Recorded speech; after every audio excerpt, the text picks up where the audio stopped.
ship passengers who unexpectedly spent nearly 2 weeks helping Hurricane Irma victims are finally going home. Royal Caribbean sent some of its ships to the Caribbean to help with the relief effort. One of them, the Majesty of the Seas, was in the middle of a 5-day cruise when it joined the Humanitarian mission. DeMarco Morgan is at the Port of Miami's cruise ship terminal with how passengers on board volunteered to stay and help out. DeMarco, good morning to you.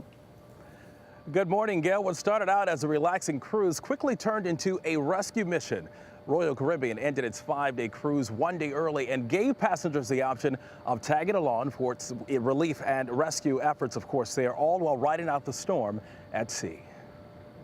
We spent, 16 days, 17 days together on sea together, and we all got to know each other in an environment, in a really tough environment. Robert Mahoney and his wife were part of a group of around 70 passengers who stayed on board the ship after the crew announced their plans to head to the islands devastated by Irma.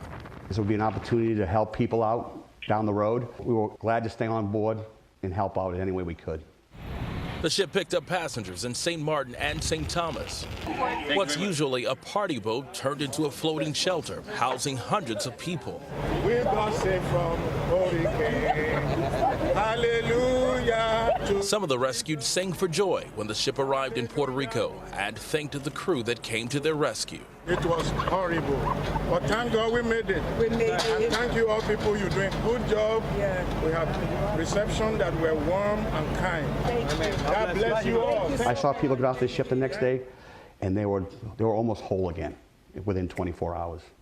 Royal Caribbean Chairman and CEO Richard Fain was touched by how many of the passengers stayed on board. They would talk to them, they would help them, they wanted to help us distribute supplies, and so we were actually a little surprised but quite pleased. Sometimes disaster brings out the best and sometimes the worst.